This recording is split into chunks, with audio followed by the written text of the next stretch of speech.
اللهم احفظنا من شرور أنفسنا ومن سيئات أعمالنا، فمن يهده الله فلا مضل له ومن يضلله فلا هادي له، وأشهد أن لا إله إلا الله وأشهد أن محمدا عبده ورسوله أرسله بالحق بشيرا ونذيرا. شر الأمور محدثاتها وكل محدثة بدعة وكل بدعة ضلالة وكل ضلالة في النار.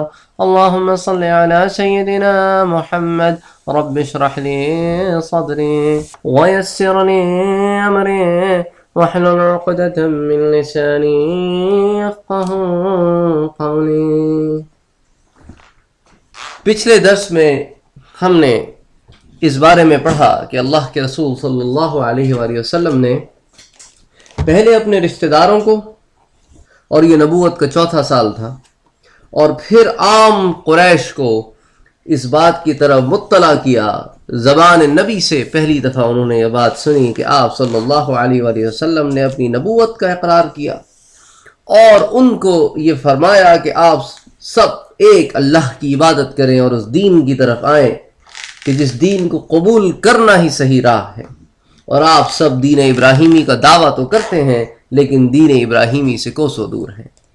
اچھا، یہ بات نہیں تھی کہ پہلے 3 سال میں جب مسلمان ہو رہے تھے، جیسا کہ ہم نے پہلے پڑھا، تو مختلف گھرانوں میں وہ اپنے بچوں کو، اپنے غلاموں کو جو اذیت دے رہے تھے وہ انفرادی طور پر تھا، قوم کے لیول پہ نہیں تھی بات. اور لوگوں تک یہ خبریں پہنچی تھی کہ ہاں ایک شخص ہے جس نے نبوت کا دعویٰ کیا ہے اور لوگ اس کے ہاتھ پہ ایمان لا رہے ہیں، لیکن انہوں نے اس بات کو کوئی اہمیت نہیں دی کیونکہ اللہ کے رسول صلی اللہ علیہ وسلم نے ابھی تک ان کو اپروچ نہیں کیا تھا.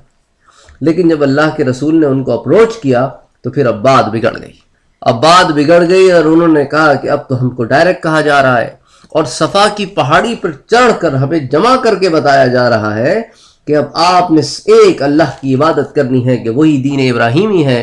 تو انہوں نے آپ صلی اللہ علیہ وآلہ وسلم کی مخالفت شروع کر دی.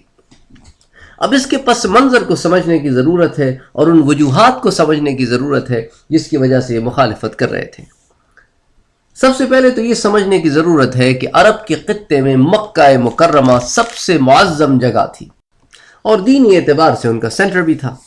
تو یہاں کے جو لوگ تھے انہیں عرب میں ایک خصوصیت حاصل تھی، اور انہوں نے بھی آپس میں لڑائی جھگڑے جو ہوئے سو ہوئے تاریخ میں جو ہم نے پڑھے، اس کے بعد انہوں نے جتنے بھی رولز تھے نا مکے میں ان کو آپس میں مختلف خاندانوں نے بانٹ لیے، اور کچھ خاندان زیادہ طاقتور تھے، کچھ خاندان تھوڑے کمزور تھے، کچھ خاندانوں کے پاس کچھ مراتب تھے، کچھ مناصب تھے، کچھ کے پاس نہیں تھے.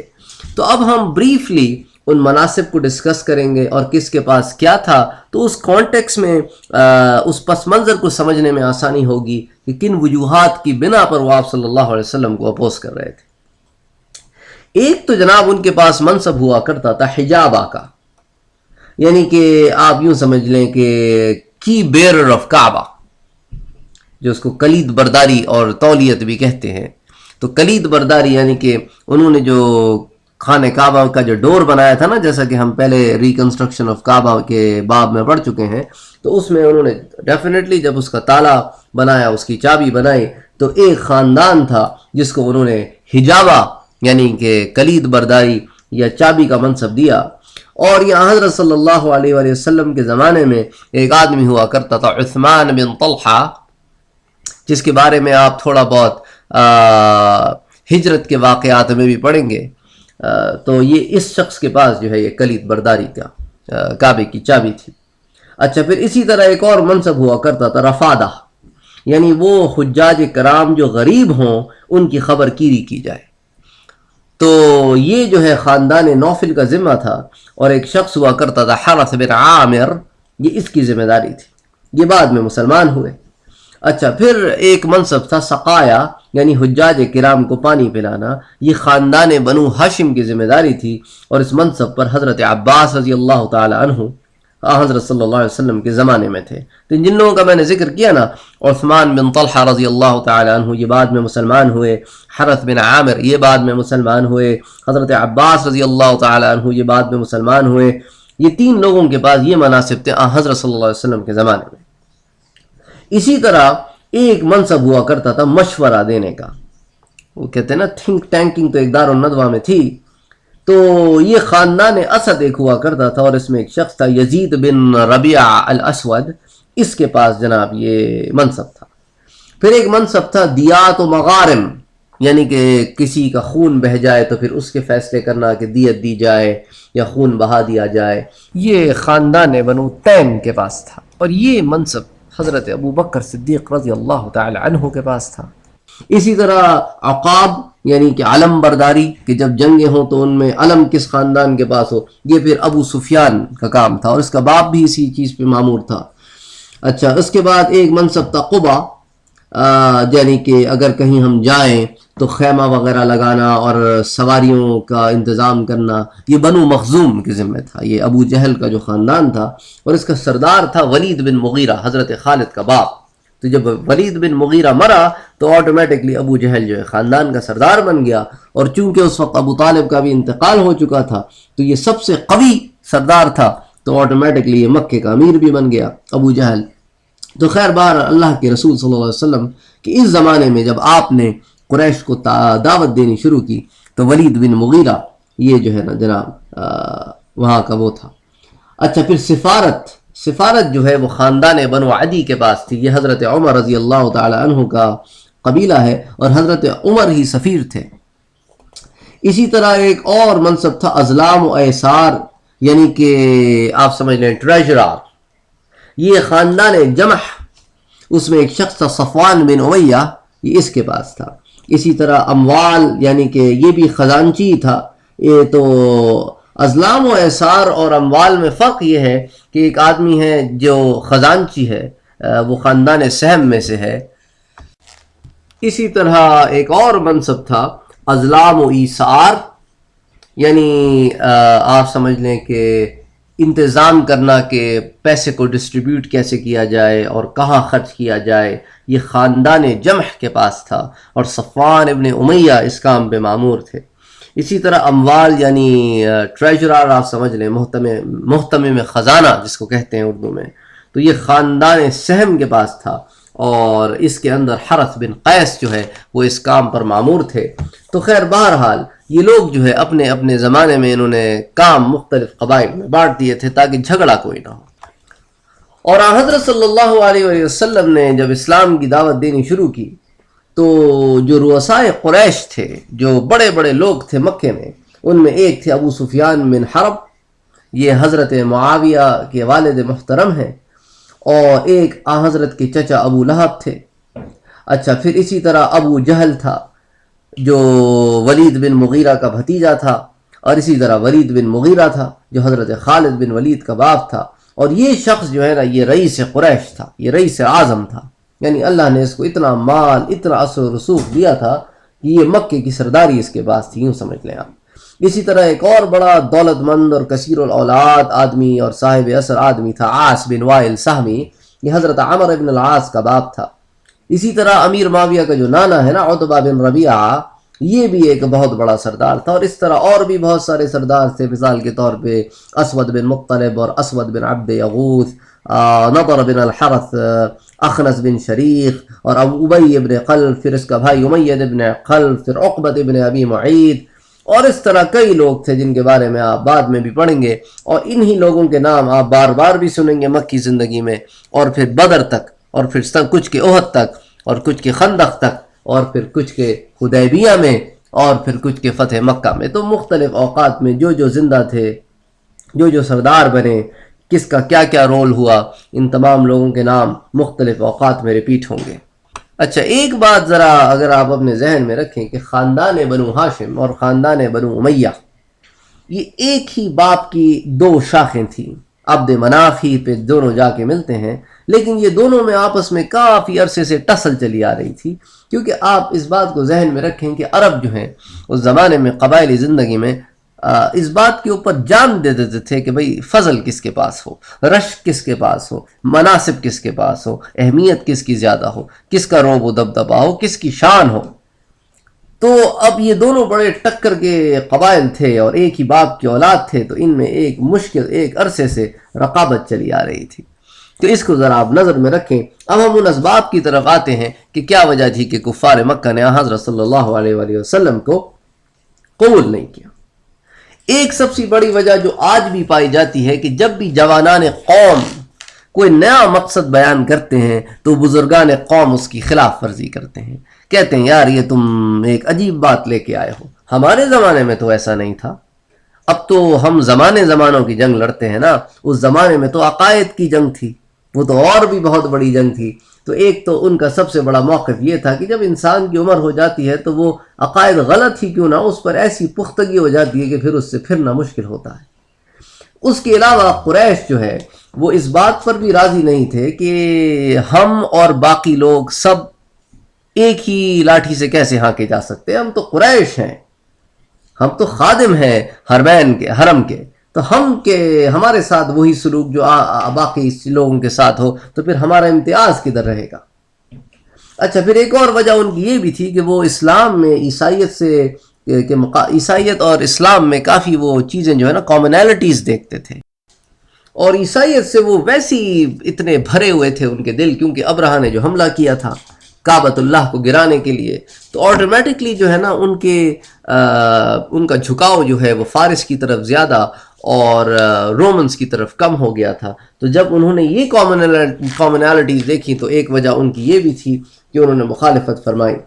پھر ایک اور بڑی وجہ جس کو قبائلی کشمکش بھی کہتے ہیں کہ بنو امیہ نے دیکھا کہ یار تمام مناصب تو برابر کے بٹے ہوئے ہیں، اب یہ اگر نبوت بنو ہاشم کو مل جائے تو پھر ان کا پلڑا بھاری ہو گیا نا، اب ہم بھلا کیسے اس بات کو قبول کریں کہ بنو ہاشم کے پاس یہ ایک ایسا منصب آ جائے کہ پھر اس کا دوسرا منصب بنانا مشکل ہو۔ تو اس خیال کے پیش نظر بھی انہوں نے بہت زیادہ اس کو اپوز کیا، اور چونکہ ابو لہب کے سسرال تھا بنو امیہ تو وہ بھی اس میں کافی پیش رہا۔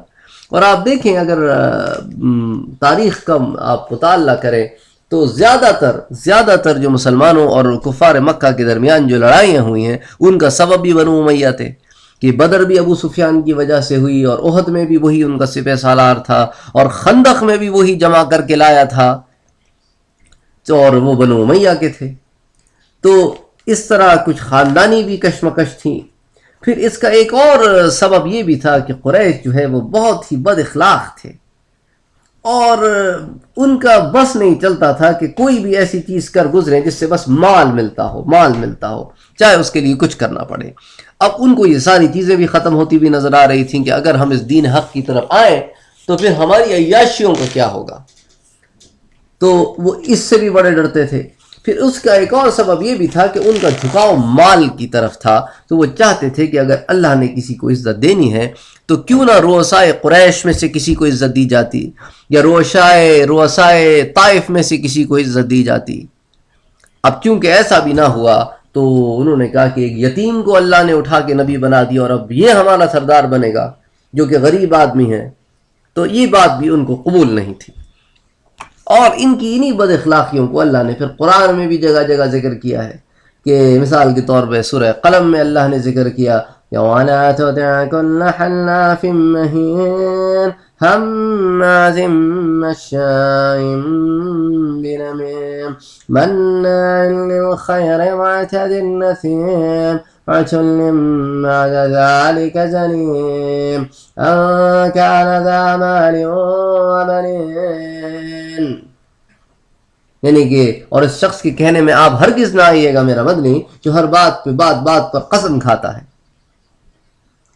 اور چغلیاں کھاتا ہے، تان دیتا ہے، لوگوں کو اچھے کاموں سے روکتا ہے اور اپنی حد سے بڑھ گیا ہے، بد ہے، تند خو ہے، اور ان سب باتوں کے ساتھ جھوٹا نسب بناتا ہے، اس لیے کہ وہ مالدار اور لڑکوں والا ہے۔ پھر اللہ نے سورہ علق میں بھی فرمایا کہ كَلَّا لَئِن لَّمْ يَنتَهِ لَنَسْفَعًا بِالنَّاصِيَةِ نَاصِيَةٍ كَاذِبَةٍ خَاطِئَةٍ، اور وہ سن لے کہ اگر وہ باز نہ آیا تو ہم اس کو اس کے پیشانی کے بالوں سے پکڑ کر گھسیٹیں گے، اور وہی پیشانی کے بال جو کہ ایک جھوٹی اور خطا کار پیشانی ہے۔ پھر اللہ نے سورہ مدثر میں بھی خطاب فرمایا ذرنی ومن خلقت وحیدا وجعلت له مالا ممدودا وبنین شہودا ومهدت له تمہیدا ثم يطمع ان نزيد كلا انه كان لآياتنا عنيدا.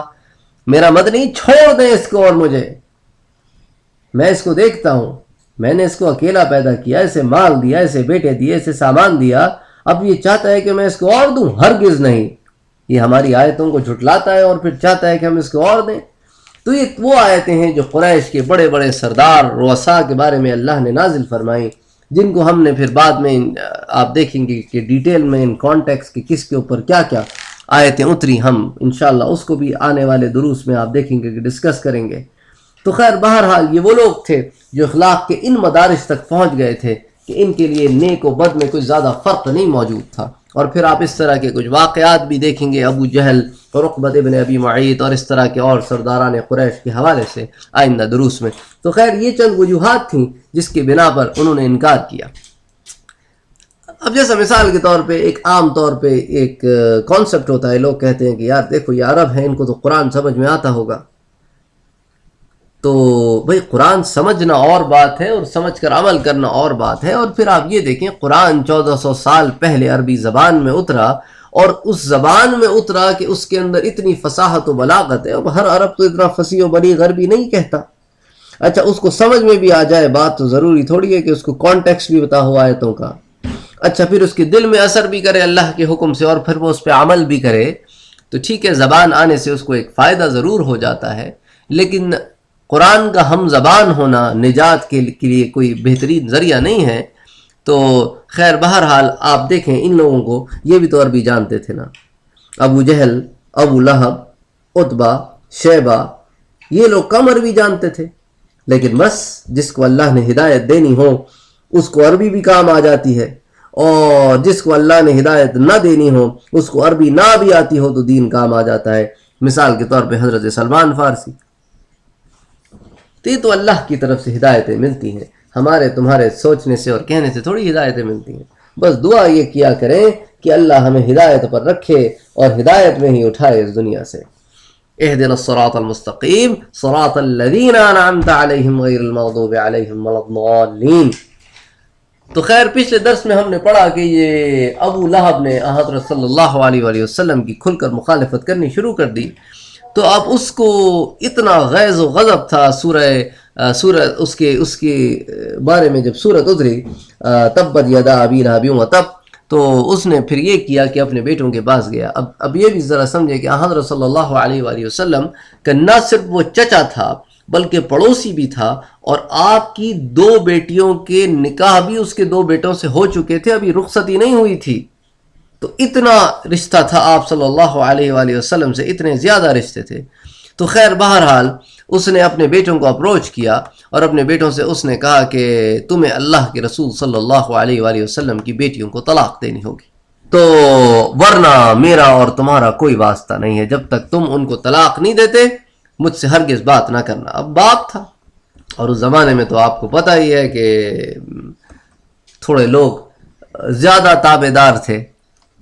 تو خیر بہرحال اس کے جو 2 بیٹے تھے عتبہ اور عتیبہ، انہوں نے حضرت صلی اللہ علیہ وآلہ وسلم کو اپروچ کیا اور آپ صلی اللہ علیہ وآلہ وسلم کی بیٹیوں کو طلاق دے دی. تو آپ کی بیوی زینب جو سب سے بڑی بیٹی ہیں وہ تو ابو العاصی کے نکاح پہ تھیں، اور وہ بڑا خاندانی آدمی تھا. اس کی خاندان نے اتنا اپوز کیا، اس کے باوجود اس نے اپنی بیوی کو طلاق نہ دی بلکہ بیاہ کے گھر لائے حضرت بیوی زینب کو. اس زمانے میں مشرک مرد ہو مسلم عورت ہو یا مسلم مرد ہو مشرک عورت ہو تو ان کا نکاح برقرار رہتا تھا. ابھی وہ آیتیں نازل نہیں ہوئی تھی، وہ مدینے میں نازل ہوئیں کہ اب مشرک اور مسلم ایک ساتھ ایک نکاح میں نہیں رہ سکتے. لیکن چونکہ اس وقت وہ آیتیں نہیں ہوئی تھی تو اس طرح ہوتا تھا گھروں میں کہ شوہر مسلمان ہو گیا بیوی نہیں ہوئی، بیوی مسلمان ہو گئی شوہر نہیں ہوا. تو خیر اس نے سارے خاندان کی مخالفت مولی، لیکن آپ صلی اللہ علیہ وآلہ وسلم کی بیٹی کو اپنے گھر میں لے کے آیا. لیکن ابو لہب کے بیٹوں نے جو ہے نا وہ طلاق بھجوا دی۔ اب آپ یہ دیکھیں کہ حضرت صلی اللہ علیہ وآلہ وسلم کی 2 بیٹیاں ایک ہی دن میں مطلقہ ہو گئی ہوں تو آپ کے دل پر کیا گزری ہوگی؟ ذرا ایک لمحے کو سوچے نا، باپ بن کے سوچیں ایک لمحے کو کہ حضرت صلی اللہ علیہ وآلہ وسلم کے دل پر گزری کیا ہوگی جب 2 بیٹیوں کو ایک ہی دن میں طلاق ہو گئی، اور وہ بدبخت عتیبہ تو اتنا حد سے گزر گیا کہ اللہ کے رسول صلی اللہ علیہ وآلہ وسلم کی طرف آیا اور آپ کی طرف اس نے تھوکا، انا للہ و انا الیہ راجعون۔ ہمارا تو یہ حال ہے کہ اگر ہمارا کوئی دوست ہم سے ٹیڑھی بات کر لے تو ہمارے دل میں کجی پیدا ہو جاتی ہے، یار چھوڑو یار، اب اس سے بات ہی نہیں کریں گے۔ یہاں تو اللہ کے رسول صلی اللہ علیہ وسلم کی طرف یہ بدبخت تھوک گیا۔ اللہ کے رسول صلی اللہ علیہ وآلہ وسلم نے اپنے ہاتھ اٹھائے دعا کے لیے اور کہا کہ اللہ اس پر اپنے کتوں میں سے ایک کتا مسلط فرما دے۔ اب جب پتہ چلا ابو لہب کو کہ اللہ کے رسول صلی اللہ علیہ وآلہ وسلم نے اس طرح کی بد دعا دی ہے اس کے بیٹے عتیبہ کو، تو بڑا پریشان ہوا۔ اب جب یہ سفر پہ نکلے تو اس نے خاص ہدایات کی کہ دیکھو رات میں عتیبہ کو اکیلے نہ چھوڑنا، ایسا کرنا کہ تم لوگ چاروں طرف جو ہے نا ایسے سامان اکٹھا کر دینا، خود سو جانا چاروں طرف، اور بیچ میں میرے بیٹے عتیبہ کو لٹانا تاکہ اگر کوئی آئے جانور تو تم لوگ اٹھ جاؤ۔ اب دیکھیں نا اللہ کی شان، رات میں یہ سارا انتظام کر کے سوئے، اللہ نے شیر بھیجا، اللہ نے شیر بھیجا، اور اس کے بعد وہ شیر سونگتا سونگتا سونگتا سب کو سونگتا ہوا، اس نے پھلانگ ماری اس سامان پہ سے، اندر گیا اور صرف عتیبہ کو اٹھا کے لے گیا۔ اللہ کی شان۔ اللہ کے رسول نے جب دعا کی تو اللہ نے پھر اپنے کتوں میں سے ایک کتا اس پر مسلط فرمایا۔ اب سوال یہ پیدا ہوتا ہے کہ کتا کیوں کہا؟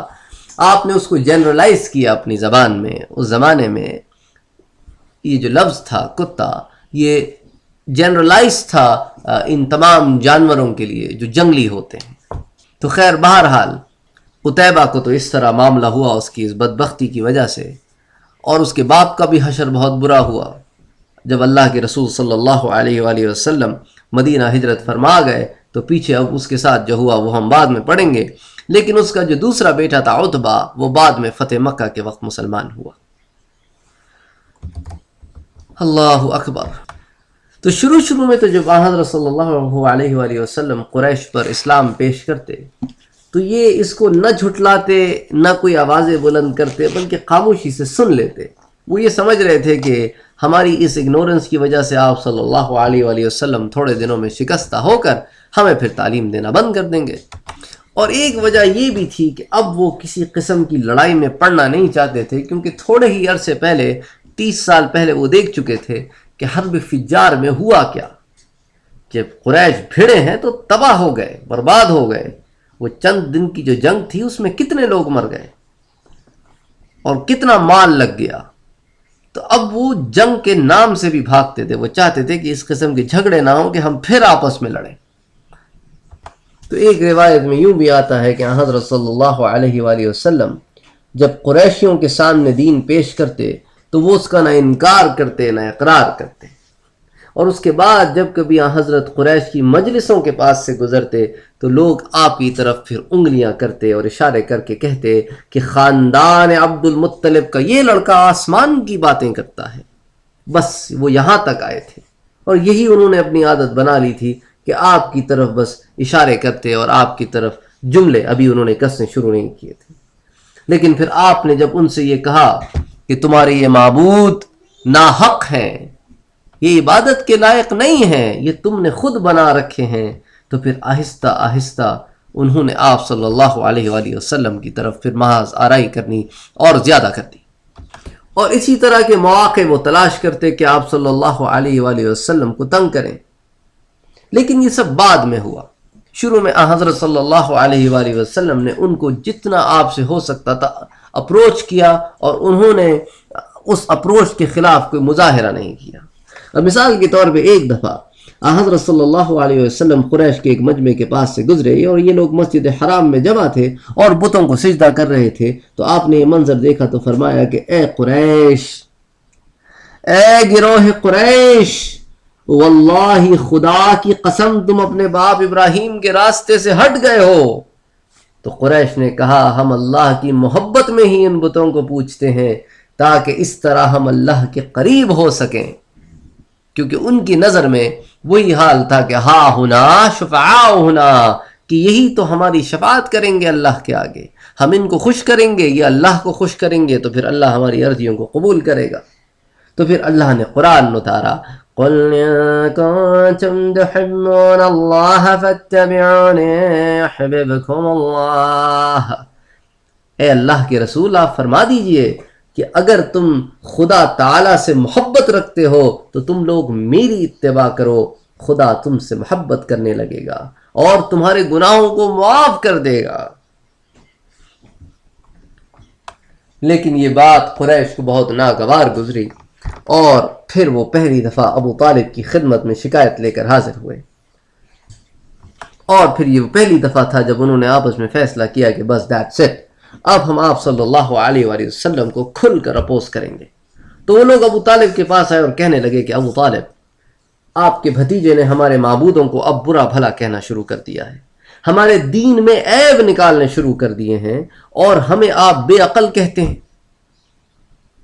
کہ ہم بتوں کی پوجا کرتے ہیں، پتھروں کی پوجا کرتے ہیں، ہمیں عقل نہیں ہے، اور ہمارے باپ دادا سارے کے سارے گمراہ تھے۔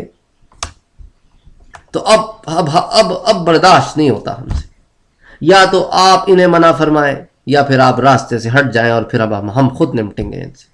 ہم آپ کی وجہ سے ان کا لحاظ کر رہے ہیں، لیکن یہ تو ہمارے آباء و اجداد کو اور ہمیں اور ہمارے بتوں کو برا کہتے چلے جاتے ہیں۔ آپ خود بھی تو ہمارے ہی دین پر چلتے ہیں، آخر آپ ان کو سمجھاتے کیوں نہیں؟ یہ سن کر ابو طالب نے ان لوگوں سے نہایت نرمی سے بات کی اور ان کو خوبصورت انداز میں جواب دے کر وہاں سے روانہ کر دیا۔ ادھر حضرت صلی اللہ علیہ وآلہ وسلم اللہ کے دین کا اعلان فرماتے رہے اور لوگوں کو اللہ کے راستے کی طرف بلاتے رہے، اور پھر آپ کو حکم رسالت بھی اللہ کی طرف سے آتا رہا۔ مثال کے طور پہ ایک حدیث میں آتا ہے کہ جبریل علیہ السلام حضرت کے سامنے انتہائی خوبصورت شکل میں اور نہایت بہترین خوشبو لگائے ہوئے ظاہر ہوئے اور بولے کہ اے محمد، اللہ آپ کو سلام فرماتا ہے اور فرماتا ہے کہ تمام جنوں اور انسانوں کی طرف اللہ کے رسول ہیں، اس لیے ان کو لا الہ الا اللہ کے کلمے کی طرف بلائیے۔ چنانچہ حضرت صلی اللہ علیہ وآلہ وسلم نے پھر کھل کر تبلیغ فرمانی شروع کر دی، اور پھر کافروں نے بھی پوری طرح سے زور لگایا کہ آپ کی تبلیغ کو روک سکے، اور جب آپ کی تبلیغ کا سلسلہ بڑھ گیا تو لوگ آپ سے دور دور رہنے لگے اور دلوں میں آپ کے خلاف دشمنی پالنے لگے، کیونکہ کر تو کچھ سکتے نہیں تھے، اور لیکن آپ سے حسد کرتے، آپ کی غیر موجودگی میں آپ کے پیچھے، آپ کے پیٹھ پیچھے آپ کی باتیں کرتے، اور قریش کی مجالسوں میں آپ کا ذکر جو ہے وہ ایک ہاٹ ٹاپک بن گیا۔ آپ سے دشمنی، آپ سے عداوت، آپ کو قتل کرنے کے منصوبے، آپ سے مقاطعہ اور اس طرح کے دیگر تمام چیزوں کے بارے میں وہ پس پردہ پلاننگ کرنے لگے۔ غرض انہوں نے ایک دفعہ پھر ابو طالب کو اپروچ کیا اور کہنے لگے کہ اے ابو طالب، ہمارے درمیان آپ بڑے قابل احترام، بڑے عزت والے، بڑے بلند مرتبہ آدمی ہیں، ہم نے آپ سے درخواست کی تھی کہ آپ اپنے بھتیجے کو سمجھائیے، لیکن معلوم یہ ہوتا ہے کہ آپ نے اس پر کوئی کام نہیں کیا۔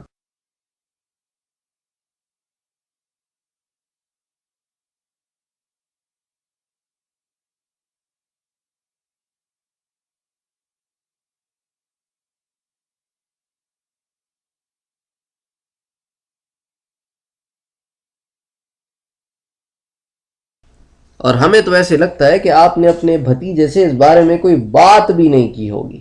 خدا کی قسم اب ہم یہ برداشت نہیں کر سکتے ہیں کہ کوئی ہمارے باپ دادا کو گالیاں دے، ہمیں بے عقل کہے اور ہمارے معبودوں میں عیب نکالے، اس لیے یا تو اب آپ ان کو سمجھا لیں، ورنہ سن لیجئے کہ ہم اس معاملے میں آپ سے اور ان سے بھی دونوں سے مقابلہ کریں گے۔ ہم اس وقت تک مقابلہ کریں گے جب تک ہم دونوں میں سے کوئی ایک فریق ختم نہیں ہو جاتا۔ تو اب ابو طالب کو تشویش ہوئی کہ یار یہ تو معاملہ بڑا بگڑ گیا ہے، یہ تو بڑے سخت ہو گئے ہیں لوگ، تو اب اس کو حل کیسے کیا جائے؟ تو انہوں نے حضرت صلی اللہ علیہ وآلہ وسلم کو فرسٹ ٹائم اپروچ کیا۔ انہوں نے آپ صلی اللہ علیہ وسلم سے بات کی اور کہا کہ میرے بھتیجے، تمہاری قوم کے لوگ میرے پاس آئے تھے اور انہوں نے مجھے ایسے ایسے کہا اور ایسے ایسے کہا اور یہ دھمکیاں دیں، اس لیے اپنے اوپر اور میرے اوپر رحم کرو اور مجھ پر ایسا بوجھ نہ ڈالو جس کو میں برداشت کرنے کی طاقت نہ رکھتا ہوں۔ ابو طالب کی اس گفتگو سے حضرت یہ سمجھے کہ اب چچا بھی ساتھ چھوڑنے لگے ہیں اور اب وہ بھی آپ کی مدافعت نہیں کرنا چاہتے، اس لیے آپ نے فرمایا چچا جان، آپ نے وہ جملہ فرمایا جو تاریخ میں سنہری حروف میں لکھا گیا، واللہ لو وضعت شمس فی یمینی ووضعت قمر فی یساری، خدا کی قسم اگر یہ لوگ میرے دائیں ہاتھ میں سورج اور بائیں ہاتھ میں چاند رکھ کر بھی مجھ سے کہیں کہ اس معاملے کو چھوڑ دوں تو ہرگز نہ چھوڑوں گا۔ اتنا کہہ کر حضرت صلی اللہ علیہ وآلہ وسلم کی آواز بھر آئی اور آپ کی آنکھوں سے آنسو چھلک گئے، آپ اٹھے اور جانے لگے۔ اچانک ابو طالب نے آپ کو پکارا اور کہا کہ بھتیجے ادھر آؤ۔ اس لیے تو کہتے ہیں نا کہ چچا بھی باپ کے مترادف ہوتا ہے، اور ایسا چچا جس نے بچپن سے پالا ہو، جس نے بچپن سے پالا ہو اور اپنی اولاد جیسی محبت بلکہ اس سے بھی زیادہ محبت دی ہو، تو سوچو اس کا دل کیسا ہوگا۔ اس نے کہا بھتیجے ادھر آؤ، آپ واپس آئے تو ابو طالب نے کہا جاؤ بھتیجے، جو دل چاہے کہو، واللہ خدا کی قسم میں تمہیں کسی حال میں نہیں چھوڑ سکتا۔ اللہ اکبر۔ نہ ایمان سے بتاؤ اس طرح کی محبت ہم نے بھی کبھی کی ہے اللہ کے رسول سے۔ اب چاند اور سورج علماء کہتے ہیں کہ استعمال کرنے کی دو وجوہات تھیں۔ ایک تو یہ کہ اگر تم مجھے ایک طرف بادشاہی سورج اور بادشاہی چاند دوسری طرف دے دو، یعنی اتنے بڑے بڑے چیزوں کے بھی اگر تمہیں بادشاہ بنا دو تم مجھے، تو بھی میں اس چیز کو نہیں چھوڑوں گا۔ اور دوسری طرف علماء کرام لکھتے ہیں کہ دراصل سورج ہی روشنی کا سرچشمہ ہے، جو چاند کو بھی روشنی دیتا ہے، جو زمین کو بھی روشنی دیتا ہے۔ کیا آپ کے کہنے کا مقصد تھا کہ تم اگر مجھے سورج اور چاند جیسے نوروں کا بھی واسطہ دو گے تو میں اس نور ہدایت کو نہیں چھوڑوں گا، کیونکہ اس نور کی روشنی اس نور سے بہت زیادہ ہے جس کی تم مثال دیتے ہو۔ اور پھر حق تعالیٰ کا بھی تو ارشاد ہے سورہ توبہ میں، یریدون ان یطفئوا نور اللہ بافواہہم، اور وہ لوگ چاہتے ہیں کہ اللہ کے نور یعنی دین اسلام کو اپنے منہ سے بجھا دے، حالانکہ اللہ بدون اس کے کہ اپنے نور کو کمال تک پہنچا دے مانے گا نہیں۔ اللہ اکبر۔ تو یہ تو نور ہدایت ہے۔ اور جب کفار کی یہ حرکت بھی نہ چلی تو ان کو ایک بڑی ہی احمقانہ تجویز سوجی، تو انہوں نے یہ کیا کہ انہوں نے کہا کہ دیکھو ابو طالب تو اللہ کے رسول کی پشت پناہی چھوڑتے نہیں، تو انہوں نے اپنے ساتھ عمار ابن ولید ابن مغیرہ کو لیا اور ابو طالب کے پاس گئے اور ابو طالب سے کہا کہ ابو طالب، یہ عمار ابن ولید ابن مغیرہ ہیں، یہ قریش کے سب سے زیادہ بہادر، طاقتور اور سب سے زیادہ حسین نوجوان ہیں۔ تم ایسا کرو، ان کو اپنا بیٹا بنا لو، ان کو اپنے ساتھ رکھو، یہ بحیثیت تمہارے بیٹے کے تمہارے ساتھ رہیں گے، اور ان کے بدلے ہمیں محمد مصطفیٰ دے دو صلی اللہ علیہ وآلہ وسلم، اور پھر ہم جو مرضی جائیں ان کے ساتھ کریں۔ تو ایک طرف تو یہ ولید ہے جو تمہارے دین پر ہے، تمہارے آباء و اجداد کے دین پر ہے، کوئی تکلیف نہیں، اس کے بارے میں تمہیں کسی پروٹیکشن کے بارے میں بھی فکر کرنے کی ضرورت نہیں، اور اپنا وہ بھتیجا ہمیں دے دو، پھر تمہاری بھی خلاصی اور ہماری بھی خلاصی۔ جب قریش کے منہ سے ابو طالب نے یہ بیہودہ تجویز سنی تو ابو طالب نے کہا کہ خدا کی قسم تم بہت برا سودا لے کر آئے ہو، تم تو یہ چاہتے ہو کہ جس لڑکے کو میں نے بچپن سے پالا پوسا، جوان کیا، شادی کی، اس کی دیکھ ریکھ کی، مجھے وہ اپنے بچوں سے بھی زیادہ عزیز ہے، وہ تو میں اٹھا کے تم کو دے دوں اور دوسروں کے بچے لے کے پالوں۔ مجھے ایمان سے بتاؤ یہ کوئی عقل مندی کی بات ہے؟ یعنی تم ایک مجھے بات کا جواب دو کہ کیا اونٹنی کبھی اپنا بچہ چھوڑ کر دوسری اونٹنی کا بچہ پالتی ہے؟ اونٹنی یہ کام نہیں کرتی، اور تم مجھ سے ایکسپیکٹ کرتے ہو کہ میں اپنا بھائی کا بچہ تم کو دے دوں اور دوسروں کے بچے لے کے پالتا پھروں۔ قریش کچھ عقل کرو، کچھ عقل کرو، کچھ سمجھ کرو، کوئی ڈھنگ کی تو بات لے کر آؤ میرے پاس۔ جب ابو طالب اپنی بات کر چکے تو مطعم ابن عدی یہ بہت بڑا سردار تھا، اس نے کہا دیکھو ابو طالب، واللہ خدا کی قسم ہم تو تمہارے پاس بڑی انصاف کی بات لے کر آئے تھے، لیکن تم نے ہی اس کو قبول نہیں کیا، اب تو نہیں لگتا مجھے کہ ہم کوئی بھی بات لے کر آئے تو تم قبول کرو گے۔ تو ابو طالب نے کہا خدا کی قسم تم میرے ساتھ کوئی انصاف نہیں کر رہے ہو، یہ بات بھی بہت غلط ہے اور تم نے بڑی گھٹیا بات کی ہے، بلکہ میں تو یہ کہتا ہوں تمہاری اس بات سے میں نے رسوائی محسوس کی ہے،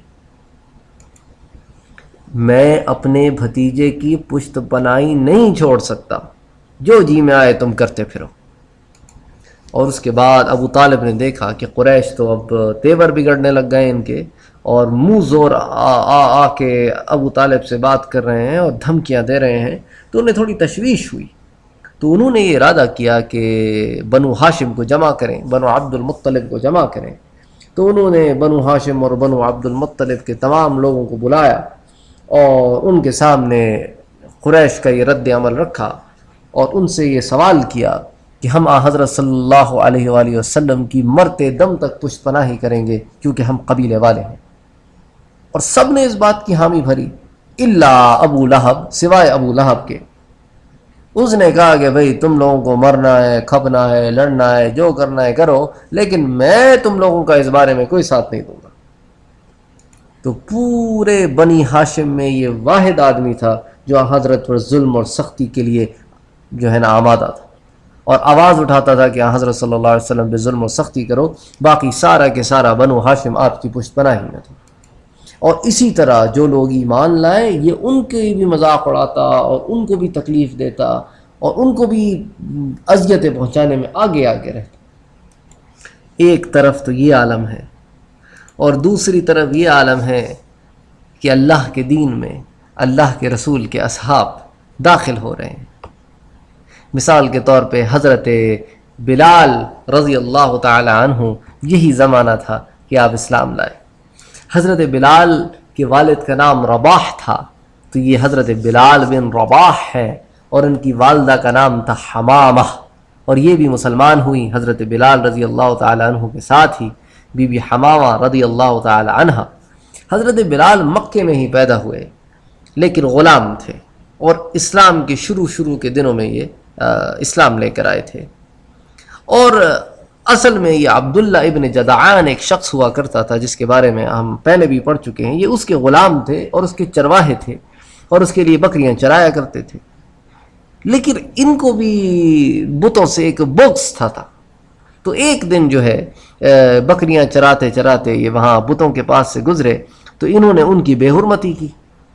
جب قریش کو پتہ چلا تو وہ دوڑے دوڑے عبداللہ ابن جدعان کے پاس اور کہنے لگے کہ بھئی دیکھو تمہارے غلام نے نا ہمارے خداؤں کے ساتھ بڑی بدتمیزی کی ہے، ان پہ مینگنیاں اور پتہ نہیں کیا کیا غلاظت ڈالی ہے، تو اب جو ہے نا تمہیں اس کو مزہ چکانا ہوگا۔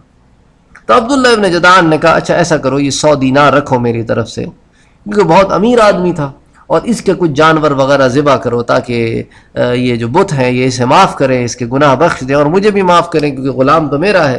اور دیکھو امیہ ابن خلف، میں تو بوڑھا ہو گیا ہوں، اب ان چکروں میں نہیں پڑ سکتا میں کہ اس کو دیکھوں اس کو دیکھوں، اپنے معاملات بھی دیکھوں اور اس کے بعد یہ مسائل بھی دیکھوں، تو ایسا کرو امیہ ابن خلف تم بلال کو میں تمہارے سپرد کرتا ہوں، تمہارا جو مرضی میں آئے اس کے ساتھ کرو، اب یہ تمہارا ہے۔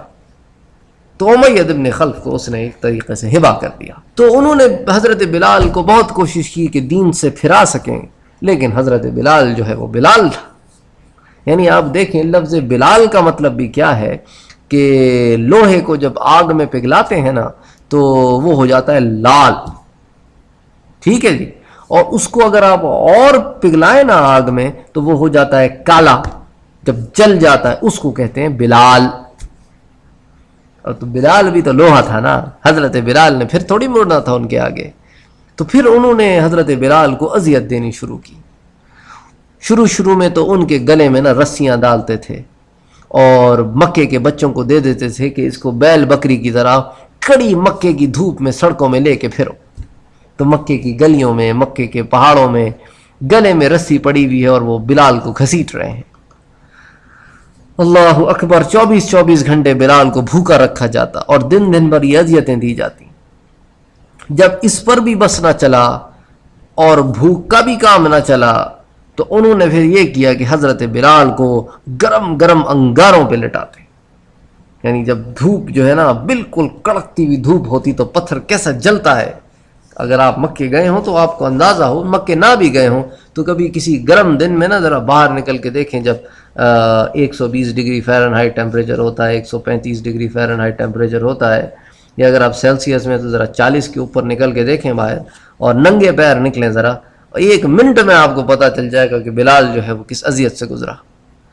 اس کے بعد پھر یہ بھی حد نہیں، ایک بڑا سا پتھر لا کے حضرت بلال کی چھاتی پہ رکھ دیتے، سینے پہ رکھ دیتے، اور کہتے اتنا بھاری پتھر ہوتا کہ بلال نے سمجھے کہ سانس گھٹے آدمی کا، اوپر سے نیچے سے انگارے لگ رہے ہیں، اوپر سے بوجھ پڑا ہو، مکے کی گرمی ہو، کھایا پیا کچھ نہیں بندے نے، لیکن حضرت بلال پھر وہی بات کہتے کہ احد احد احد، اللہ ایک ہی ہے، اللہ ایک ہی ہے، ایک ہی اللہ ہے، صرف اسی کی عبادت کرنی چاہیے.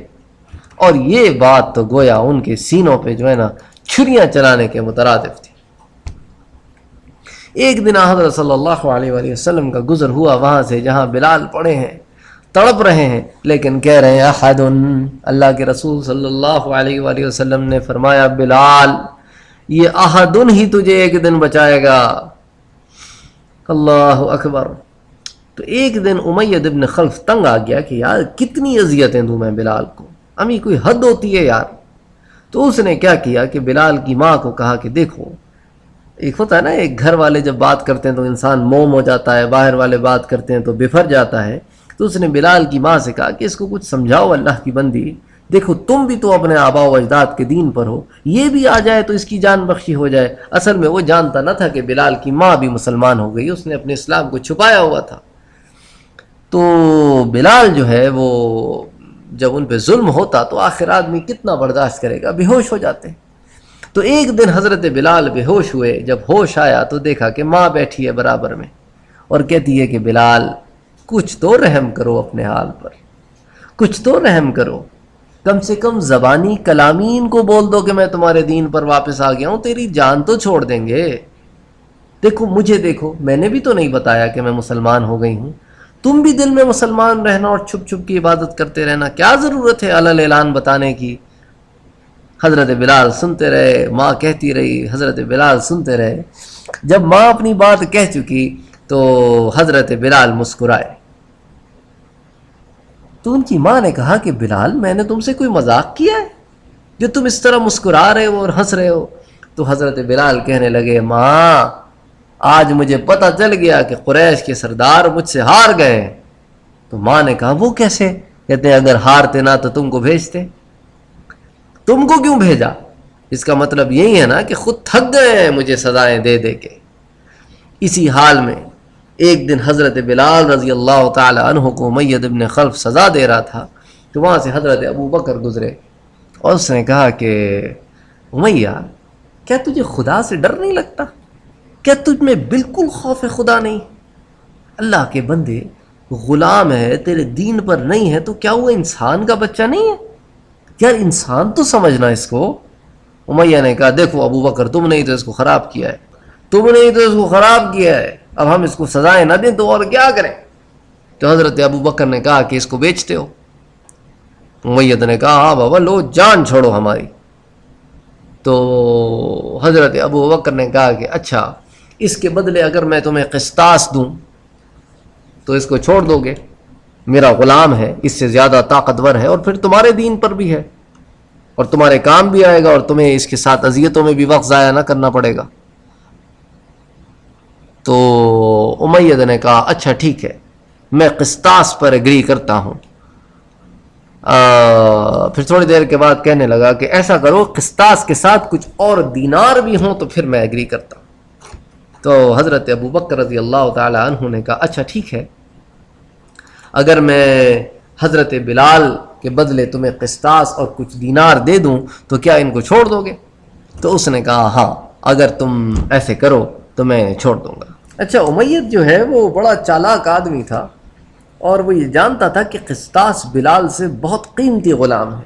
حضرت ابو بکر نے اس کو 10,000 میں خریدا تھا. یعنی 10,000 دینار کوئی چھوٹی رقم نہیں ہوتی تھی. اور پھر امیہ یہ بھی جانتا تھا کہ قسطاس اکیلا بھی نہیں ہے، قسطاس کی ایک بیوی بھی ہے، قسطاس کی ایک لڑکی بھی ہے، اور قسطاس بڑا مالدار غلام ہے. تو اس نے اپنی دانست میں سوچا کہ یار چلو ابو بکر سے ایک مذاق کرتے ہیں، شاید ابو بکر نہ مانے، قسطاس کے لیے تھوڑی مانے گا بلال کو دینے کے لیے. لیکن حضرت ابو بکر مان گئے، اور حضرت ابو بکر نے کہا کہ اچھا اگر میں تمہیں دے دوں اپنا غلام قسطاس تو کیا تم بلال کو مجھے دے دو گے؟ تو امیہ نے کہا ہاں دے دوں گا. اس کے بعد پھر ہنسا اور کہنے لگا مگر نہیں، میں یہ غلام تمہیں تب دوں گا جب تم قسطاس کے ساتھ اس کی بیوی بھی مجھے دو گے. تو حضرت ابو بکر نے کہا اچھا ٹھیک ہے، اس کی بیوی بھی تو تمہارے دین پر ہے، وہ بھی دی، تو اب مانتے ہو؟ ابو بکر نے کہا، تو امیہ نے کہا ہاں مانتا تو ہوں، لیکن اگر میں یہ غلام تم کو دوں جب تم مجھے قسطاس اور اس کی بیوی اور اس کے ساتھ اس کی بیٹی بھی دو. تو حضرت ابو بکر نے کہا اللہ کے بندے، میں تمہیں قسطاس بھی دیتا ہوں، اس کی بیوی بھی دیتا ہوں، اس کی بیٹی بھی دیتا ہوں، اب تو بلال دے دو. اس نے کہا بلال تو میں تمہیں دے دوں، لیکن میری ایک اور شرط ہے. حضرت ابو بکر نے کہا ہاں بولو اب کیا شرط ہے تمہاری؟ اس نے کہا یہ سب لوں گا اور اس کے علاوہ تم کو مجھے دینار بھی دینے ہوں گے. حضرت ابو بکر نے کہا تم ایسے آدمی ہو کر جھوٹ بولنے سے بالکل نہیں شرماتے. امیہ نے کہا نہیں، لات اور عزا کی قسم، اگر تم یہ سب مجھے دو گے تو میں واقعی بلال تم کو دے دوں گا. حضرت ابو بکر نے کہا بس تو یہ سب میں نے تمہیں دیا، اور حضرت بلال کو ان سے چھڑا لیا. اور اسی رد و عمل پہ اللہ نے قرآن نازل کیا کہ لا يصلها الا الاشقى الذي كذب وتولى وسيجنبها الاتقى الذي يؤتي ماله يتزكى. یعنی کہ لا يصلها الا الاشقى الذي كذب وتولى، اس آگ میں ہمیشہ کے لیے وہی بدبخت داخل ہوگا جس نے دین کو جھٹلایا ہے اور اس سے روگردانی کی ہے، اور آگ سے ایسا شخص دور رکھا جائے گا جو بڑا پرہیزگار ہے. وَسَيُجَنَّبُهَا الْأَتْقَى الَّذِي يُؤْتِي مَالَهُ يَتَزَكَّى، جو اپنا مال محض اس غرض سے دیتا تھا کہ گناہوں سے پاک ہو جائے. تو علماء کا اس بات پر اتفاق ہے کہ یہاں پہ اشقا سے مراد یہی امیہ بن خلف ہے جو جہنم میں داخل ہوگا، اور اتقا سے مراد حضرت ابو بکر صدیق رضی اللہ تعالی عنہ ہیں، جن کی یہ وصف ہے کہ اللہ نے یہاں اتقا انہیں فرمایا. اور جیسا کہ آپ پچھلے لیکچرز میں حضرت ابو بکر صدیق رضی اللہ تعالی عنہ کے بارے میں اس اتقا کی تھوڑی بہت ڈیفینیشن بھی سن چکے ہیں، کہ یعنی کہ وہ جو جہنم کی آگ سے آزاد کیا گیا ہو. خیر بہرحال یہ حضرت بلال رضی اللہ تعالی عنہ کے اسلام لانے کی داستان تھی. اب یہاں پر میں ایک بات بھی واضح کر سکوں کہ ہمارے ہاں انڈو پاک میں اسپیشلی یہ واقعہ بہت مشہور ہے کہ حضرت صلی اللہ علیہ وسلم سے صحابہ کرام نے ایک دن یہ اعتراض کیا کہ دیکھیں بلال تو جب اذان دیتا ہے تو وہ اشہد ان لا الہ الا اللہ نہیں بلکہ اشہد ان لا الہ الا اللہ کہتا ہے، بلال سے شین نہیں بولا جاتا. تو ہمیں مزہ نہیں آتا اذان میں، یہ اذان خراب کرتا ہے، تو آپ ایسا کریں کہ کسی اور کو یہ جاب دے دیں. تو اللہ کے رسول نے بلال سے لے لی اور کسی اور کو دے دی. اور اس کے بعد جب فجر کی نماز ہوئی تو اللہ کے رسول کروٹیں بدل رہے ہیں، سورج ہی نہیں نکلتا، فجر کا وقت ہی نہیں ہوتا. پھر وہی آئی کہ آپ نے بلال سے ایسا کیوں کیا، بلال کو واپس دیجئے. تو پھر بلال نے اذان دی. تو پھر صبح ہوئی، شروع سے لے کے آخر تک جھوٹ، صرف جھوٹ پر مبنی ایک بات ہے. کیونکہ آپ دیکھیں ایک شخص حبشے کا رہنے والا ہو، لفظ حبشہ میں خود شین آتا ہے، حبشی تھے نا حضرت بلال. کون آدمی ہوگا کہ جس کے ملک کا ایک نام ہو تو اپنے ملک کا نام نہ لے سکتا ہو؟ دوسری بات، حضرت بلال مکے میں پیدا ہوئے، حبشہ میں پیدا نہیں ہوئے. اچھا چلے مان لیں حبشہ کے لوگ شین نہیں بولتے تھے، حضرت بلال تو مکے میں پیدا ہوئے نا. ہمارے آپ کے بچے باہر کے ملکوں میں پیدا ہوتے ہیں تو ان کی زبان نہیں بولتے، بالکل ان کی طرح نہیں بولتے زبان. اور بلال جو مکے میں پیدا ہوا ساری زندگی عربی بولی، اس کو شین بولنا نہیں آتا. یعنی آدمی بات کرنے سے پہلے سوچے تو صحیح نا کہ آخر بول کیا رہا ہے. پھر آگے بھی قوم ہے سب مان لیتی ہے. واہ بھائی واہ، واہ بھائی واہ، آپ نے مولوی صاحب جی کمال کیتا. ایسی ایسی باتیں لے کر آتے ہیں کہ بس لوگ بس واہ واہ کرتے پھریں کہ یار آپ تو وہ بات لے کر آئے ہیں جو کسی اور نے نہیں کی. اسی طرح اللہ کے رسول صلی اللہ علیہ وآلہ وسلم کی ایک صحابیہ تھیں بی بی زنیرہ الرومیہ، اصل میں ان کا نام تھا حارثہ بنت المعمل، اور یہ بھی غلام تھی حضرت عمر بن الخطاب رضی اللہ تعالی عنہ کی، اور ابھی حضرت عمر اسلام نہیں لائے تھے، اور حضرت عمر رضی اللہ تعالی عنہ اسے تعذیب دیا کرتے تھے، اور ابو جہل سب سے زیادہ ان کو تعذیب دیا کرتا تھا، اور ان کی سزاؤں میں بہت پیش رہتا تھا ابو جہل. حضرت عمر کا ماموں بھی تھا اور حضرت عمر بھی اس کو سزائیں دیا کرتے تھے. تو ایک دن ابو جہل آیا حضرت عمر کے پاس اور کہنے لگا کہ دیکھو عمر، تم سے نہیں ہوتا یہ کام، مجھے دو، میں اس کو ٹھیک کرتا ہوں. تو اس نے جناب بی بی زنیرہ کو اتنا مارا نا، اتنا مارا، اتنی سزائیں دی اس نے کہ بی بی زنیرہ کی آنکھیں چلی گئیں اور بی بی اندھی ہو گئی. اب جب بی بی اندھی ہو گئی تو یہ بدبخت ابو جہل جو ہے ان کو تانے دیتا، کہتا دیکھو تم ہمارے خداؤں کو لات اور عزا کو برا کہتی تھی نا، ان کی عبادت نہیں کرتی تھی نا، دیکھو وہ اب تجھ سے ناراض ہو گئے اور انہوں نے تیری بینائی لے لی ہے، اب تو ان سے معافی مانگ کیونکہ تو ایک بہت بڑے گناہ کا تو نے ارتکاب کیا ہے. اب بی بی زنیرہ راتوں کو روتی، کہتی ہے اللہ مجھے اندھا ہونا برداشت ہوتا ہے لیکن یہ بات برداشت نہیں ہوتی جو یہ بکواس کرتے ہیں.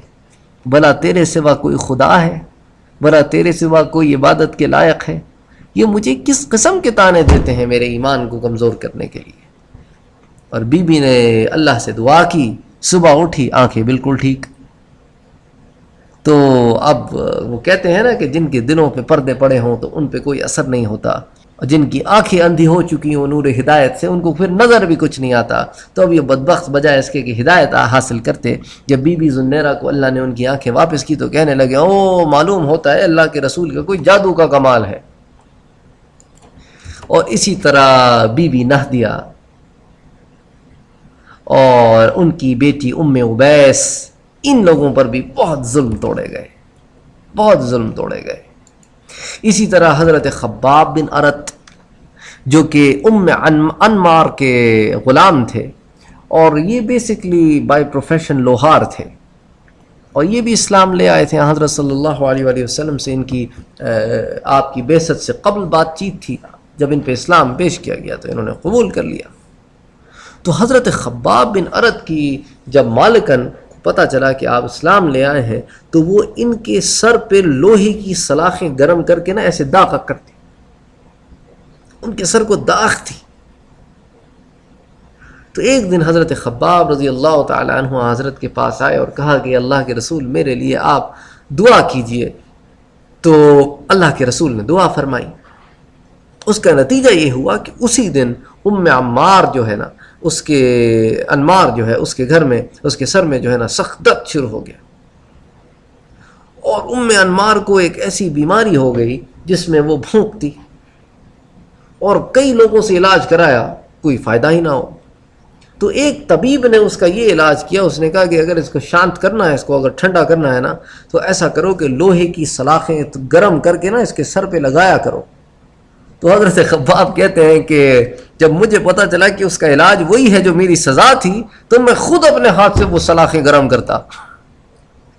دیکھیں جب اللہ بدلے لیتا ہے تو کبھی ایسے بھی لے لیتا ہے. لیکن حضرت خباب کہتے ہیں کہ وہ بیمار تو ہوئی لیکن میری خلاصی نہیں ہوئی، مجھے پھر بھی سزائیں دی جاتی. مجھے گرم انگ کی جو پتھر ہوتے ہیں نا ان کو آگ میں ڈال کے گرم کیا جاتا تھا، اور جب وہ آگ سے گرم ہو جاتے تھے نا تو ان کو ایسے زمین پہ لٹایا جاتا تھا، پھیلایا جاتا تھا، اور پھر مجھے اس پہ لٹایا جاتا تھا. میری پشت پر گرم لوہے کی سلاخیں لگائی جاتی تھیں، اور کوئی چھڑانے والا نہیں ہوتا تھا، کوئی آگ بجھانے والا نہیں ہوتا تھا، میرے پیپ سے ہی آگ بجھتی تھی. اللہ اکبر. ایک دن مدینے میں صحابہ کرام نے حضرت خباب سے کہا کہ ہمیں سابقون الاولون کا جو زمانہ تھا اس کی کوئی داستان، کوئی بات تو بتائیں. تو حضرت خباب رضی اللہ تعالی عنہ نے اپنی پیٹھ پر سے اپنا کرتا اٹھایا تو حضرت عمر جیسا عبقری رو پڑا.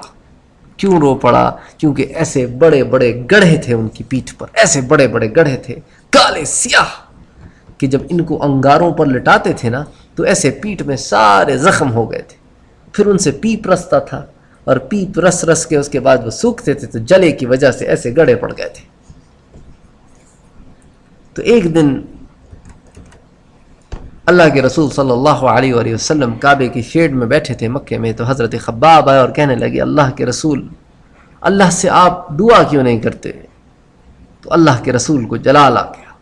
آپ نے کہا خباب تم کیا سمجھتے ہو، پچھلے لوگوں پر تو اس سے بھی زیادہ کڑا وقت گزرا ہے، ان کے اوپر تو یہ عالم ہوتا تھا کہ ان کے سروں میں لوہے کے کنگوں سے کنگھی کی جاتی تھی جس سے ان کے سروں کی کھال نکال لی جاتی تھی، اور وہ پھر بھی نہیں مانتے تھے تو آرے رکھ کے چیر دیے جاتے تھے، لیکن وہ حق سے نہیں پھرے، تم ابھی سے گھبرا گئے ہو۔ اسی طرح عاص بن وائل سہمی نے ایک دن حضرت خباب سے کچھ سامان خریدا لیکن اس کے پیسے نہیں دیے۔ حضرت خباب تقاضا کرتے وہ ٹال دیتا، تقاضا کرتے ٹال دیتا، تو ایک دن بدبخت حضرت خباب سے کہنے لگا خباب دیکھو، تم کہتے ہو نا کہ مرنے کے بعد ہم نے اٹھنا ہے، میں نہیں کہتا، تم لوگ کہتے ہو، اور پھر حشر ہوگا، پھر اللہ لوگوں کو بلائے گا، تم ٹھہرے غلام آدمی، میں ٹھہرا سردار آدمی، تو جب اللہ فیصلہ فرمائیں گے نا تو وہ اسٹیٹس دیکھ کر ہی فیصلہ فرمائیں گے، اگر تمہیں بھی جنت میں ڈالیں گے تو مجھے بھی تو جنت میں ڈالیں گے، اور جب مجھے جنت میں ڈالیں گے تو مجھے مال بھی تم سے اچھا دیں گے اور زیادہ دیں گے، اور تمہارے نبی سے بھی مجھے مال زیادہ اور اچھا دیں گے کیونکہ میں تمہارے نبی سے بھی امیر آدمی ہوں۔ تو ایسے کرتے ہیں کہ اللہ جب مجھے جنت میں سونے چاندی دے گا نا تو جنت میں ہم تمہارا حساب چکتا کر دیں گے۔ یعنی آپ دیکھیں کس قسم کے ٹونٹ کیے جا رہے ہیں، اندازہ نہیں کر سکتے آپ۔ یہ تو وہ حالات تھے جو عام لوگوں کے ساتھ ہو رہے تھے۔ اللہ کے رسول صلی اللہ علیہ وآلہ وسلم پر بھی انہوں نے ظلم کرنے نہیں چھوڑے، اور آئندہ کسی لیکچر میں انشاءاللہ آپ ان مظالم کے بارے میں بھی پڑھیں گے، قرآن کی آیتوں کے ساتھ، ان سرداروں کے ناموں کے ساتھ کہ جن کو قرآن میں وعید اتاری گئی، اور انہوں نے اللہ کے رسول صلی اللہ علیہ وآلہ وسلم کے ساتھ کیا کیا کیا۔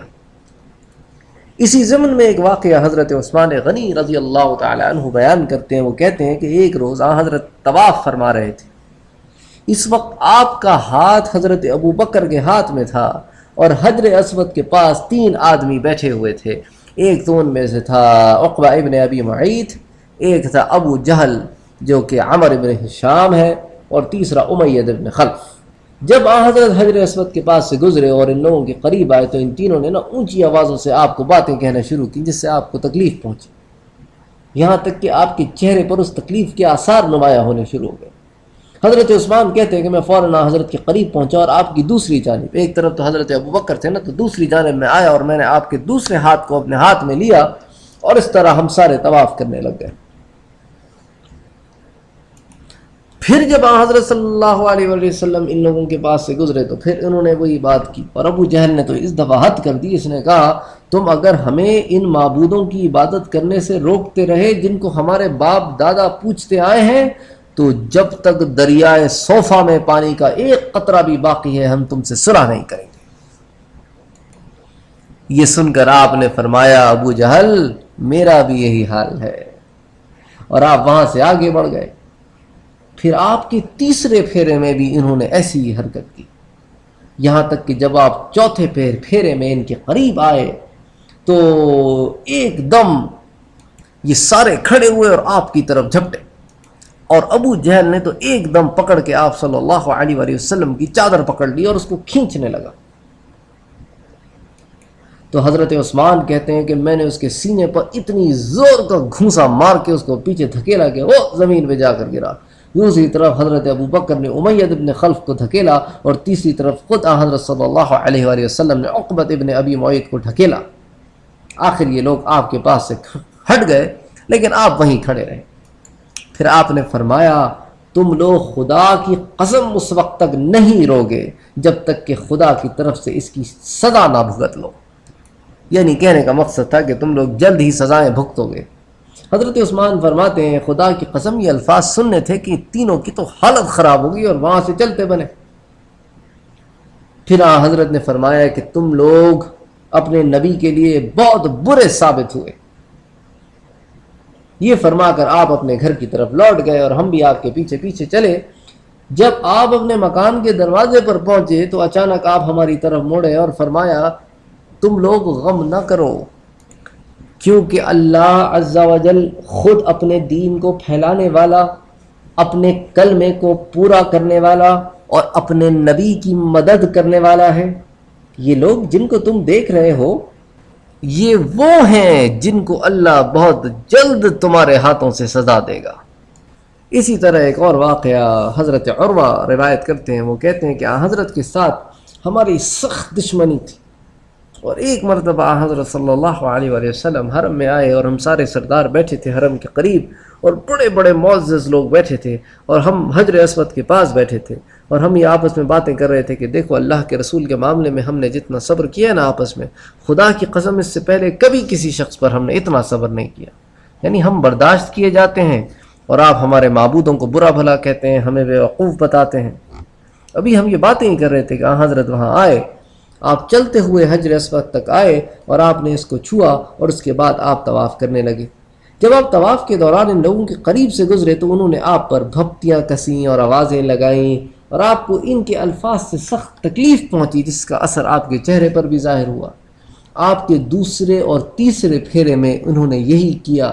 آخر آپ ان کے سامنے ٹھہرے اور آپ نے فرمایا کہ اے گروہ قریش، سن لو، قسم ہے اس ذات کی جس کے قبضے میں میری جان ہے کہ میں تمہارے قتل کا پیغام لے کر آیا ہوں۔ اور یہ سننا تھا کہ یہ سارے کے سارے خوف زدہ ہو کر وہاں سے بھاگ پڑے۔ اپنی جب ان کو موت نظر آئی تو ان میں سے ایک ایک جو ہے نا اس کے چہرے کا رنگ اڑنے لگا، اور انہوں نے حضرت صلی اللہ علیہ وسلم سے کہا کہ اے ابو القاسم، جاؤ، خدا کی قسم تم نادان نہیں ہو۔ حضرت صلی اللہ علیہ وسلم وہاں سے ہٹ گئے۔ اگلے دن وہ لوگ پھر حجر اسود کے پاس جمع ہوئے، آپ بھی آئے، تو ایک دوسرے سے کہنے لگے کہ دیکھ لو تم نے ان کے ساتھ کیا کیا ہے، اس نے تمہارے ساتھ کیا کیا ہے، تمہارا تو یہ حال ہے کہ جیسے ہی اس نے تمہیں ان باتوں کے بارے میں کہنا شروع کیا جن سے تم نفرت رکھتے ہو، یعنی موت سے، تو تم فوراً بدک گئے۔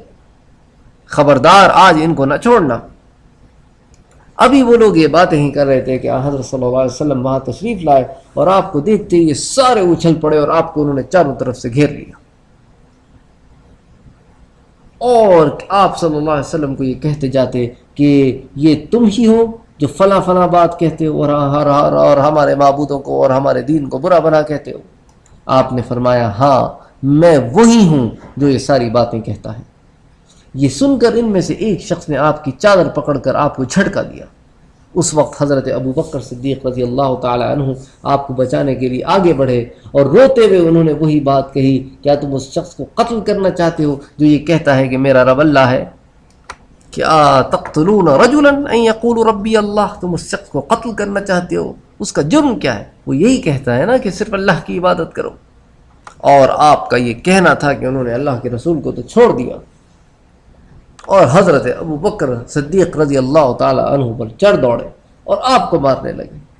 حضرت ابو بکر کی بیٹی بی بی حضرت اسماء رضی اللہ تعالی عنہ کہتی ہیں کہ جب حضرت ابو بکر ہمارے پاس آئے تو اپنے بدن کے جس روئے کو بھی چھوتے تھے اس میں سے یہ آواز آتی تھی، تبارکت یا ذا الجلال والاکرام۔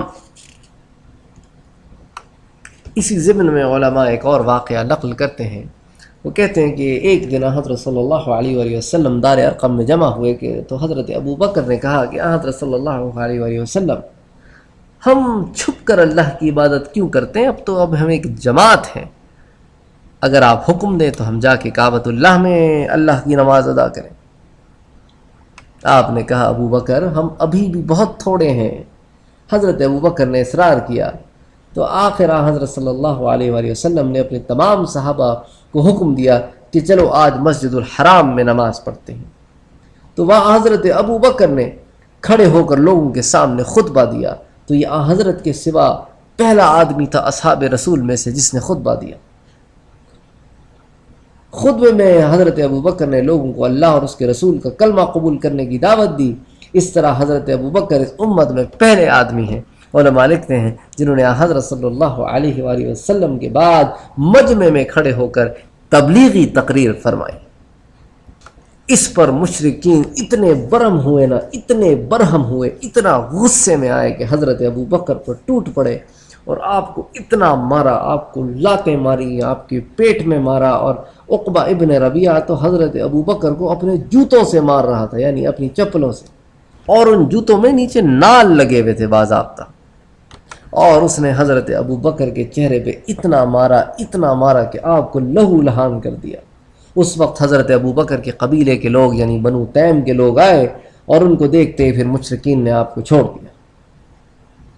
پھر آپ کے قبیلے کے لوگوں نے آپ کو ایک کپڑے میں لٹایا اور گھر لے گئے۔ اس وقت حضرت ابو بکر بالکل بے ہوشی کی حالت میں تھے۔ ان لوگوں کو تو اتنا یقین ہو گیا تھا کہ شاید حضرت ابو بکر اب بچے بھی نہ، تو اس لیے قبیلہ بنو تیم کے لوگوں نے تو قسم کھائی کہ خدا کی قسم اگر ابو بکر کو کچھ ہوا تو ہم عتبہ کو قتل کر دیں گے۔ حضرت ابو بکر کے والد اور بنی تیم کے لوگ حضرت ابو بکر سے بات کرنے کی کوشش کرتے تھے، مگر حضرت ابو بکر اتنے زخموں سے چور اور بے ہوش تھے کہ آخر آپ کو ہوش ہی نہ آتا تھا۔ لیکن آخرکار شام میں آپ کو ہوش آیا اور بولنے کے کچھ قابل ہوئے، تو پتہ ہے کیا پوچھا؟ اللہ اکبر، یہ حب رسول ہے نا۔ حضرت ابو بکر نے پوچھا اللہ کے رسول کیسے ہیں، مگر لوگوں نے ان کی اس بات کا کوئی جواب نہ دیا۔ لیکن حضرت ابو بکر رضی اللہ تعالی عنہ اپنا سوال دہراتے رہے۔ آخر ان کی والدہ نے جواب دیا کہ واللہ، خدا کی قسم ہمیں نہیں معلوم کہ آپ کے دوست کے ساتھ کیا معاملہ پیش آیا ہے۔ حضرت عمر فاروق رضی اللہ تعالی عنہ کی جو بہن تھی فاطمہ، وہ مسلمان ہو گئی تھیں، لیکن ان کا اسلام ابھی کسی بھی ظاہر نہیں ہوا تھا، تو حضرت ابو بکر نے اپنی والدہ کو راز میں رکھ کے کہا کہ آپ ایسا کیوں نہیں کرتی، کیا فاطمہ بنت خطاب کے پاس جائیں اور ان سے حضرت کا حال دریافت کریں۔ چنانچہ حضرت ابو بکر کی والدہ فاطمہ کے پاس گئیں اور ان سے کہا کہ ابو بکر محمد ابن عبداللہ کی خیریت پوچھتے ہیں۔ تو حضرت فاطمہ نے کہا کہ مجھے نہیں معلوم کہ محمد اور ابو بکر کون ہیں، کیونکہ ان کو بھی ڈر تھا کہ اگر عمر کو پتہ چل جائے گا تو ان کا کیا حال ہوگا۔ اس کے بعد انہوں نے حضرت ابو بکر کی والدہ سے پوچھا کہ کیا تم مجھے اپنے ساتھ لے جانا چاہتی ہو؟ تو انہوں نے کہا ہاں، اگر تم چلنا چاہتی ہو تو ٹھیک ہے۔ تو اس کے بعد یہ دونوں مل کے حضرت ابو بکر کے پاس آئیں۔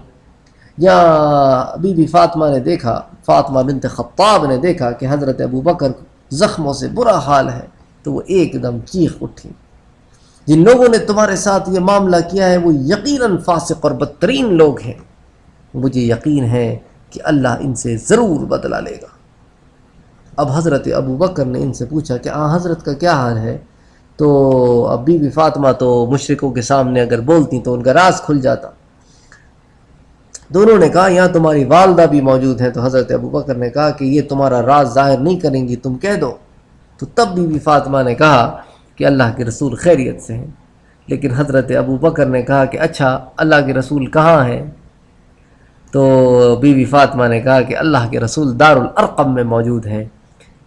اس کے بعد حضرت ابو بکر نے کہا خدا کی قسم جب تک میں اللہ کے رسول کو اپنی آنکھوں سے دیکھ نہ لوں گا، نہ کھاؤں گا نہ پیوں گا۔ یہ عشق رسول ہے، یہ محبت رسول ہے، اس کو آپ عقلی دلائل میں نہیں تول سکتے۔ حضرت ابو بکر کی والدہ کہتی ہیں کہ ہم نے انہیں کچھ دیر تو روکے رکھا تاکہ یہ لوگ کچھ ٹلیں، کچھ جائیں اپنے اپنے گھر، اندھیرا ہو۔ تو جب اندھیرا چھا گیا اور لوگ اپنے اپنے گھروں کو چلے گئے اور معاملہ ٹھنڈا ہوا، تو پھر ابو بکر کو لے کر ان کی والدہ چلیں، اور وہ اپنی والدہ کے سہارے سے چل رہے تھے یہاں تک کہ دار الارقم میں پہنچے۔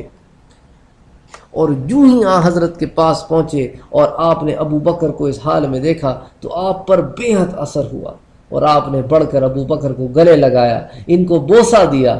اسی طرح سب مسلمانوں نے بھی کیا۔ اس کے بعد حضرت ابو بکر صدیق رضی اللہ تعالی عنہ نے حضرت صلی اللہ علیہ وآلہ وسلم سے عرض کیا آپ پر میرے ماں باپ قربان ہو یا رسول اللہ، مجھے کچھ نہیں ہوا سوائے اس کے کہ میرے منہ پر چوٹیں آئی ہیں۔ یہ میری ماں اپنے بیٹے کے ساتھ یہاں آئی ہے، ممکن ہے کہ اللہ آپ کی طفیل سے ان کو جہنم سے بچا لے۔ حضرت نے ان کے لیے دعا فرمائی، ان کو اسلام کی طرف بلایا اور وہ بھی مسلمان ہو گئی۔ اسی طرح کا ایک واقعہ حضرت عبداللہ ابن مسعود رضی اللہ تعالی عنہ کا بھی ہے۔ جب سورہ رحمان اتری تو یہ صحابہ کرام آپس میں سارے بیٹھے تھے، وہ کہنے لگے کہ یار مزہ آئے کہ قریش کو اللہ کے رسول کے سوائے کوئی قرآن سنائے تو پھر مزہ آ جائے، کہ وہ اللہ کے رسول کی زبان سے تو سنتے ہیں لیکن ہماری زبان سے بھی اگر سنے نا لیکن یہ جرت کون کرے کہ ان کو جا کر اتنی بلند آواز میں کون قرآن سنائے؟ یار کسی کے پیچھے کوئی بیکنگ ہو، کوئی قبیلہ ہو۔ تو حضرت عبداللہ ابن مسعود کہنے لگے یہ کام میں کروں گا۔ صحابہ نے کہا اللہ کے بندے تمہارے پیچھے سے تو کوئی خاندان بھی نہیں ہے، غریب آدمی ہو، تمہیں تو مار مار کے تمہارا بھرتا نکال دینا ہے قریشیوں نے۔ انہوں نے کہا نہیں مجھے کوئی پرواہ نہیں ہے، اللہ میری خود حفاظت کرے گا۔ دوپہر کے وقت یہ گئے حضرت عبداللہ ابن مسعود اور حرم میں جا کر مقام ابراہیم کے پاس کھڑے ہوئے، اور پتہ ہے کون سی صورت پڑھی؟ سورہ اخلاص نہیں پڑھی، سورہ کوثر نہیں پڑھی، سورہ رحمان پڑھنی شروع کی۔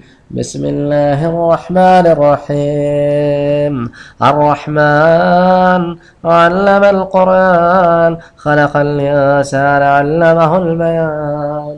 اور یہ جب آوازیں سنی قریش نے تو ان کا تو جناب دماغ ہی گھوم گیا نا، وہ بھاگے آئے کہ یہ کون قرآن پڑھ رہا ہے کعبے میں، وہ بھی دوپہر کے وقت۔ وہ دوڑے دوڑے آئے اور انہوں نے دیکھا کہ یہ تو حضرت عبداللہ ابن مسعود ہیں، تو جناب انہوں نے تو حضرت عبداللہ ابن مسعود کو مارنا شروع کیا۔ حضرت عبداللہ ابن مسعود چوٹیں کھاتے ہیں اور پڑھ رہے ہیں، کھا رہے ہیں اور پڑھ رہے ہیں، یہاں تک کہ انہوں نے میجورٹی آف دا سورہ رحمان پڑھ لی۔ کوئی چھوٹی موٹی صورت بھی نہیں ہے، آپ واقف ہیں اس بات سے کہ کتنی لمبی صورت ہے۔ اس کے بعد وہ وہاں سے اپنے ساتھیوں کے پاس آئے، جب قریش نے ان کو مار مار کے ان کا لہو لہان کر دیا، اور مسلمانوں نے جب یہ حال دیکھا تو کہنے لگے ہم نے تمہیں منع نہیں کیا تھا، اما منعتک یا عبداللہ، ہم نے منع نہیں کیا تھا آپ کو کہ ایسا نہیں کیجئے، آپ کمزور آدمی ہیں، آپ کے پیچھے کوئی بیکنگ بھی نہیں ہے، انہوں نے تو یہی حال کرنا تھا آپ کا۔ تو حضرت عبداللہ کہنے لگے کہ خدا کی قسم اللہ کے دشمنوں کو میں نے اپنے لیے بہت زیادہ ہلکا اور کمزور پایا، اگر تم لوگ کہو تو کل جا کے پھر سنا کے آؤ۔ مسلمانوں نے کہا اللہ کے بندے جتنا آج سنا آئے ہو نا بہت ہے ان کے لیے کئی دنوں تک۔